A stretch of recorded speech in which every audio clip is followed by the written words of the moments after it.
Nilabasan ng pulisyang artist sketch ng isa sa apat na lalaking dumukot umano kay Rolito Go sa loob mismo ng New Bilibid Prison. Hawak na rin ng mga otoridad ang kuha ng CCTV sa isang toll plaza sa South Luzon Expressway kung saan umano sinubukang humingi ng tulong ng pamangkin ni Go. Darito ang report ni Ian Cruz.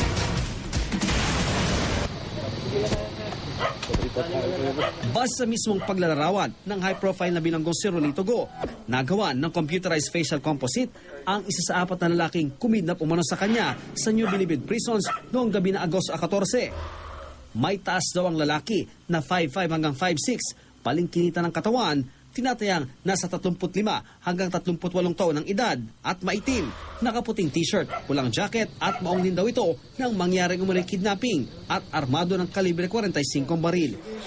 Siya yung pinaka-principal.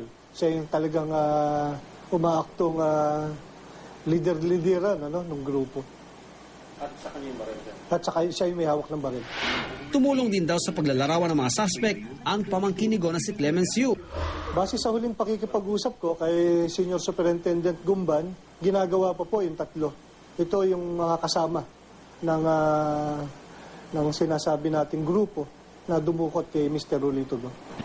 Nakuha na rin daw at nire-review na ang CCTV footage sa isang toll plaza sa SLEX kung saan umano sinubukang humingi ng tulong ni Yu bago sila dalhin ng mga kumidnap sa Batangas. Pero may ibang CCTV pa raw na babalikan.